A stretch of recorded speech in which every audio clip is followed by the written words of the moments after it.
On the darkest nights, when the streets are empty and the world seems asleep, strange things begin to stir. Some say they've seen a bus that carries the dead, picking up those who never made it home. Others have walked streets that vanish into thin air, leaving travelers trapped in impossible loops. And then there are stops that appear out of nowhere, where passengers find themselves riding with the lost, the broken, the forgotten. Tonight, you'll witness 3 horrifying tales, 3 terrifying encounters with the unknown. The buses, the streets, the stops. None are what they seem. And by the end, you may start to wonder, what if one of these stories isn't just a story at all? Story, Part 1. The bus stopped in front of me with a scream of brakes so sharp it felt like it cut the night in half. Its doors opened by themselves, and before I could move, I realized something was terribly wrong. Every passenger inside was staring at me with the hollow eyes of the dead. I never used to believe in stories like this. Ghost buses, phantom passengers, roads that shouldn't exist. Those were things people whispered about to scare children. I was a practical man, a night shift worker at a private diagnostics lab in the outskirts of the city. Logic paid my bills. Routine kept me sane, and every night at 2:10 a.m., I waited at the same bus stop to go home. That night began like any other. The streetlights flickered lazily, insects buzzed in the humid air, and the city felt half asleep. I stood alone at the bus stop, scrolling through my phone, irritated because bus 27 was late again. It was always late, but never more than 10 minutes. At 2:22 a.m., I looked up and saw headlights coming from the far end of the road. At first, I felt relieved, then confused. The bus was old, much older than any public transport still running in the city. Its body was dull gray, paint peeling like dead skin. The route number on the front display flickered, struggling to stay lit, finally settling on a number I didn't recognize, 61. I frowned. Route 61 had been discontinued years ago after a major accident. The bus rolled to a stop with a long, exhausted sigh. The engine idled unevenly, like a sick animal struggling to breathe. The doors creaked open. No one stepped out. I hesitated. Maybe it was a special route. Maybe I was mistaken. But something about the bus felt wrong. The air around it seemed colder, heavier. Even the street noise behind me faded, as if the world itself was holding its breath. I leaned forward slightly and looked inside. Every seat was occupied. Men, women, old people, a child clutching a torn teddy bear. They all sat unnaturally still, facing forward. Their skin looked pale under the dim yellow lights, almost gray. Their clothes were outdated, styles from different decades mixed together, like time had been scrambled. Then, one by one, they turned their heads toward me. Not in curiosity, in recognition. A chill crawled up my spine. My instincts screamed at me to run, but my feet refused to move. The bus driver finally looked back at me. He had no eyes. Where his eyes should have been were 2 dark, empty sockets, endlessly deep. Yet somehow, I knew he was looking directly at me. "Last stop before crossing," he said in a low, gravelly voice. "You're late." I'm waiting for bus 27, I stammered. The driver smiled, revealing teeth far too white for a face so decayed. Everyone says that. The doors began to close. I don't know what possessed me, fear, curiosity, or exhaustion, but at the last second, I reached out and grabbed the metal handrail. The door slammed against my arm, cold and solid. "Fine," the driver said calmly. "Get on." The doors reopened. The moment I stepped inside, the smell hit me. Damp earth, rust, and something sweet and rotten underneath, like flowers left too long on a grave. The floor felt sticky beneath my shoes. I moved toward an empty seat near the back.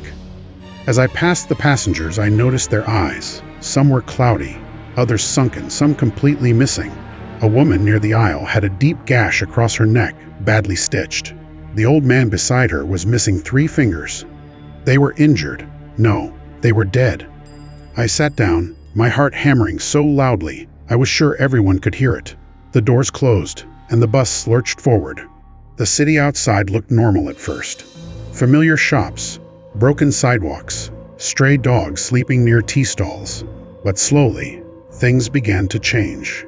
The streetlights grew farther apart, buildings thinned out, replaced by long stretches of darkness. I leaned toward the man sitting next to me. He wore a faded office shirt and tie. His head was tilted at an unnatural angle. "Excuse me," I whispered. "Where is this bus going?" He turned to me slowly. His neck made a wet cracking sound. "Home," he said. "But where is home?" His lips trembled into a sad smile. "Where we belong now." The bus picked up speed. The road narrowed, becoming rough and uneven. Trees closed in on both sides, their branches clawing at the windows. I was sure this road didn't exist, not anywhere near the city. I stood up and walked toward the front. "I need to get off," I said, trying to sound firm. "You've made a mistake." The driver didn't turn around. "No mistakes on this route." "I'm alive," I insisted. "I don't belong here." He laughed softly. "You think that's what decides it?" The bus suddenly slowed and stopped. Outside, there was nothing. No road signs, no buildings, just a wide, open field covered in thick white fog. In the distance, faint shapes moved, figures walking aimlessly, disappearing into the mist. The doors opened.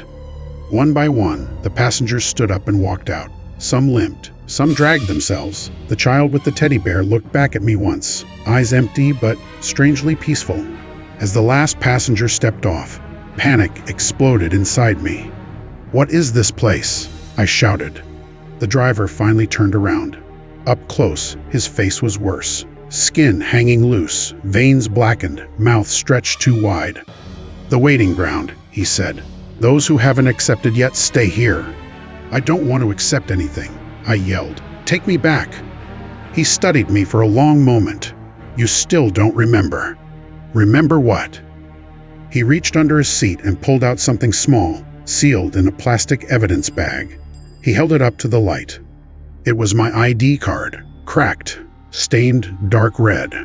My photo stared back at me. "No," I whispered. "That's not possible." The driver sighed. 3 nights ago, highway accident, drunk truck driver, you died on impact." My memories rushed back in fragments. Headlights swerving, a horn blaring, the feeling of weightlessness. Then nothing. "That's a lie," I said weakly. "I've been working. I've been taking the bus every night." The driver nodded. "Yes, you didn't realize you never went home." The fog outside thickened. "You've been riding with us since then," he continued. "Every night you wait, every night you board. Tonight was just the first time you noticed." My legs gave out, and I collapsed into a seat. "So why can I see this now?" I asked. "Because your time is up," he replied. "You've lingered long enough." I looked around the empty bus. "Then why bring me back here?" The driver smiled again. "Because some souls don't cross quietly." The doors began to close. "No," I cried, standing up. "I don't want to stay here." The driver's voice dropped to a whisper. "You already have." The bus pulled away, leaving me standing alone in the fog. The last thing I saw before everything faded was another figure walking toward me through the mist, confused, frightened, alive-looking. He was wearing a lab uniform, and he was checking his phone at a bus stop, waiting for bus 27.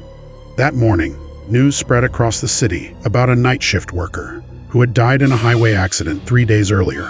His co-workers swore they'd seen him working just hours before his death was officially reported.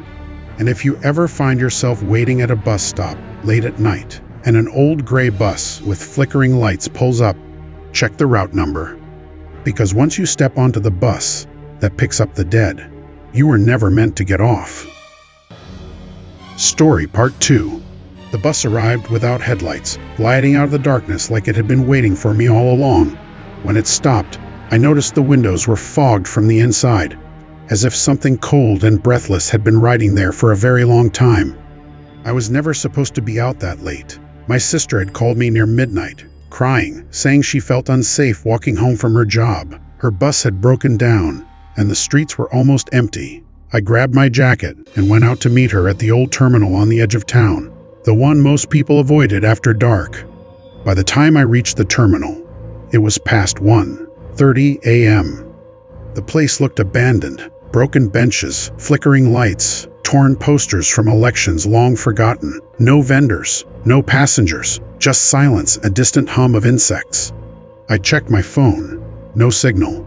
That's when I heard it, the low rumble of an engine. A bus slowly rolled into the terminal and stopped in front of me.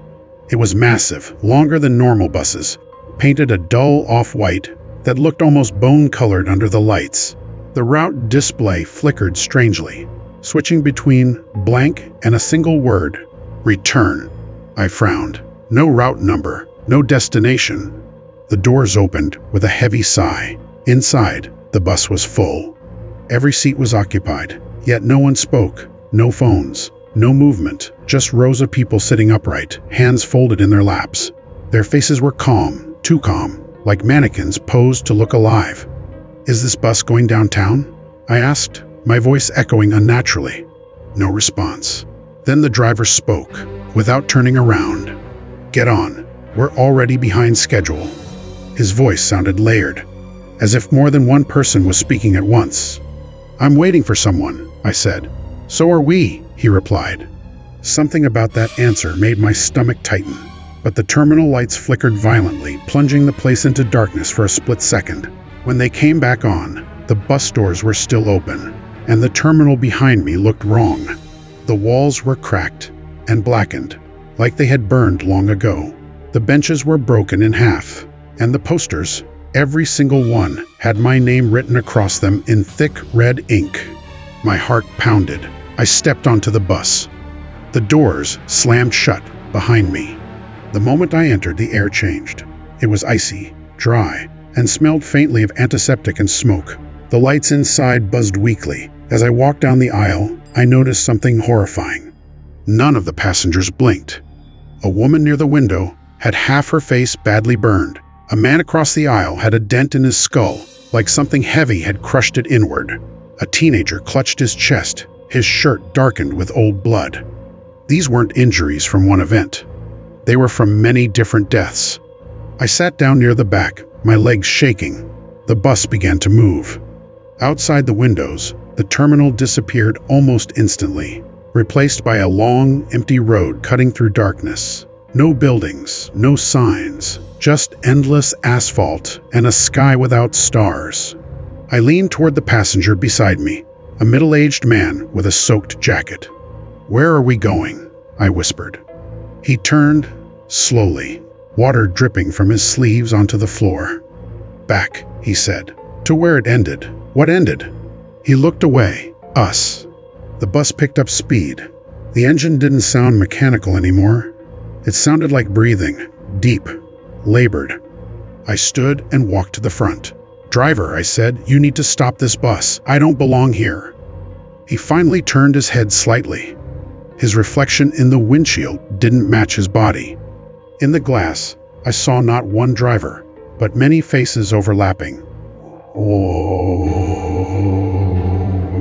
Men, women, young, old, all staring forward, all lifeless.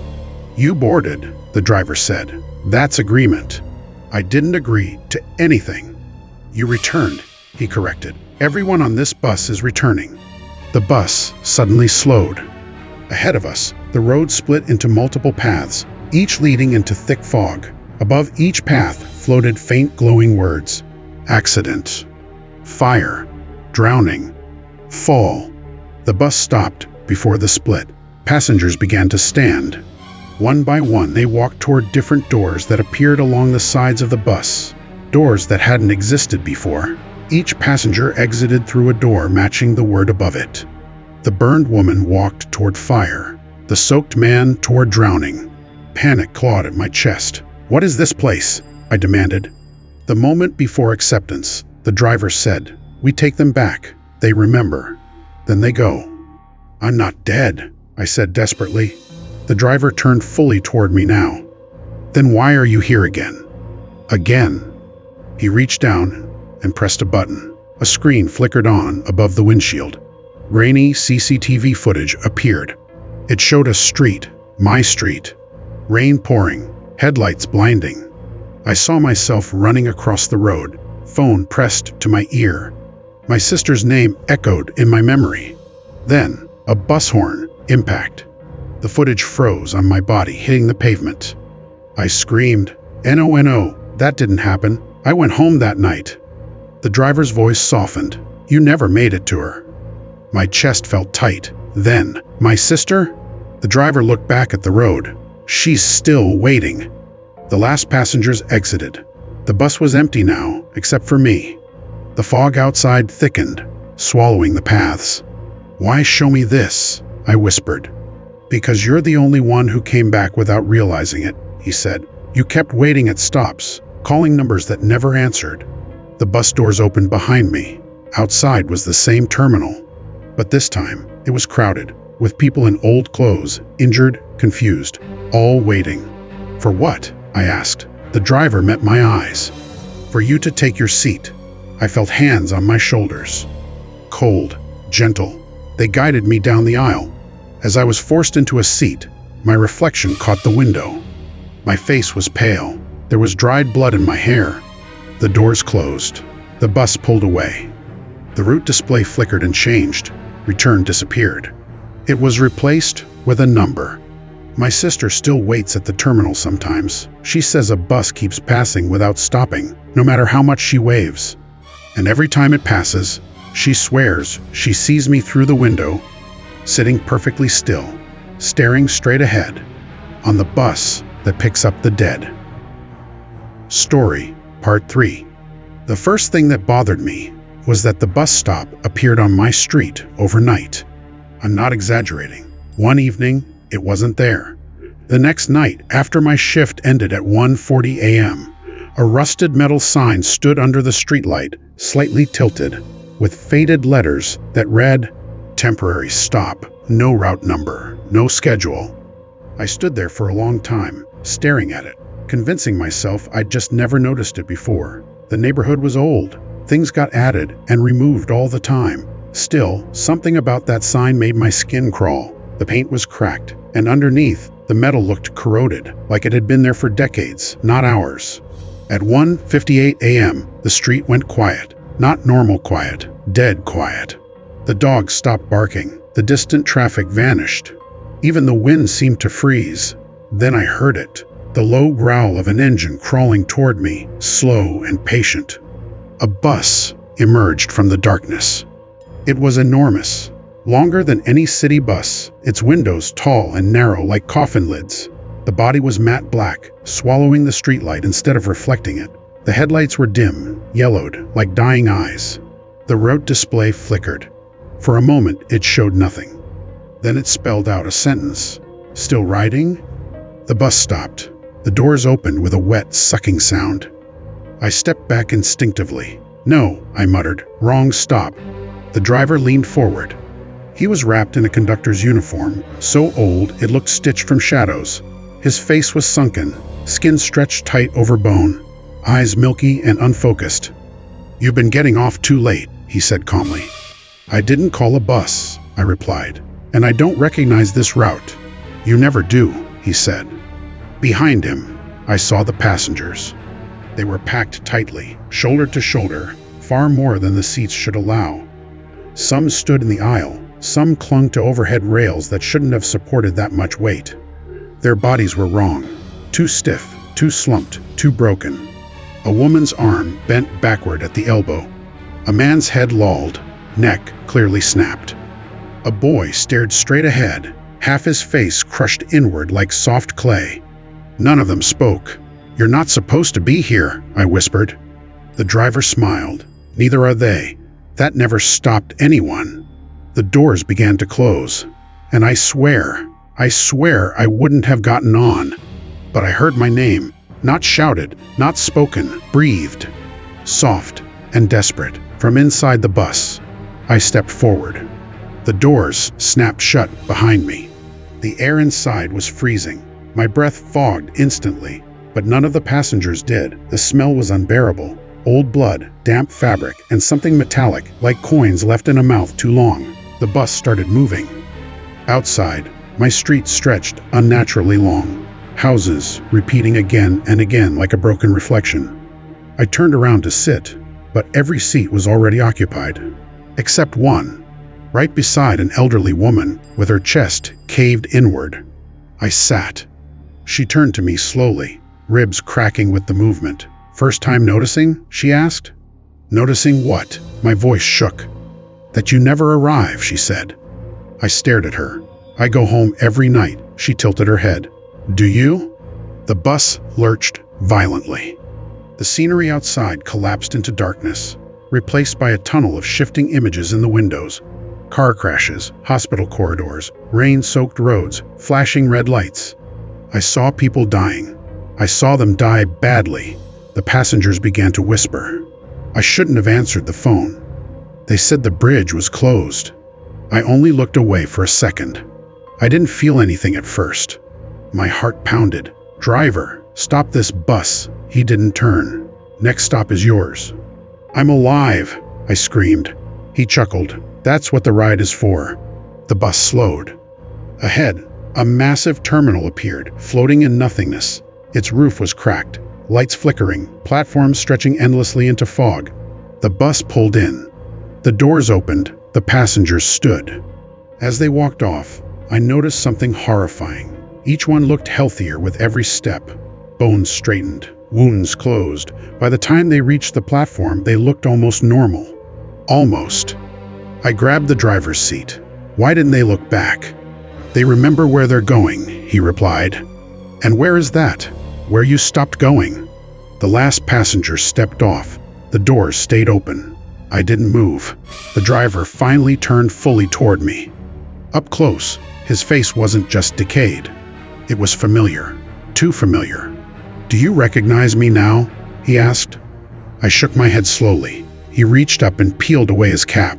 Underneath was my own face. Older, broken, dead-eyed. I drove myself home, he said. My memories slammed back at once. Falling asleep at the wheel, the sudden swerve, the impact that shattered everything. No, I whispered. That happened months ago. He nodded. And you've been riding ever since. What happens if I don't get off? I asked. His smile widened. Then you drive. The terminal lights went out. The bus doors slammed shut. I was shoved into the driver's seat, cold hands gripping my shoulders. The engine started. The route display flickered and changed. Temporary stop.